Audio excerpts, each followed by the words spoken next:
In today's video, I'm going to teach you how to run a profit and loss by month report in QuickBooks Online. A profit and loss, or P&L, shows your income, expenses, and net profit for a specific time frame. Running it for the current month is a fast way to see how your business is performing right now, spot unusual spending, and confirm that recent activity is being recorded correctly. Make sure you're signed in to your QuickBooks Online company so you can follow along. Start by moving your mouse over the Reports option in the left-hand navigation. If your menu is collapsed, hover near the icons to reveal the labels.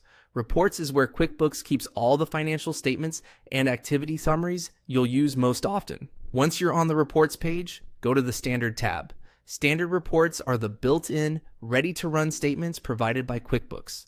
This area groups reports by category and gives you reliable defaults so you can get answers quickly without setting anything up from scratch. Now, find and open the profit and loss report. This is the core statement that summarizes your revenue at the top, cost of goods sold if you track it, operating expenses below that, and finally your net income. Opening it brings you to a full report view with filters and options across the top.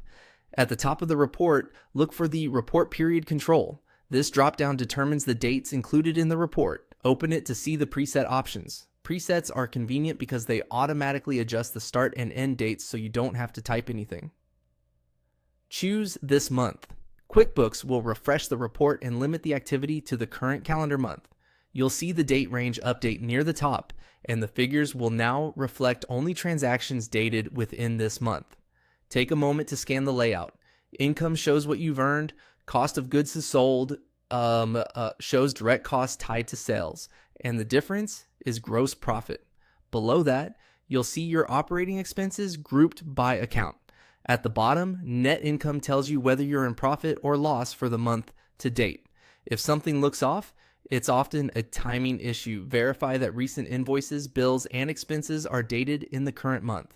Also remember that cash versus accrual accounting can affect when amounts appear, so the totals may differ based on your company's accounting method. That's it.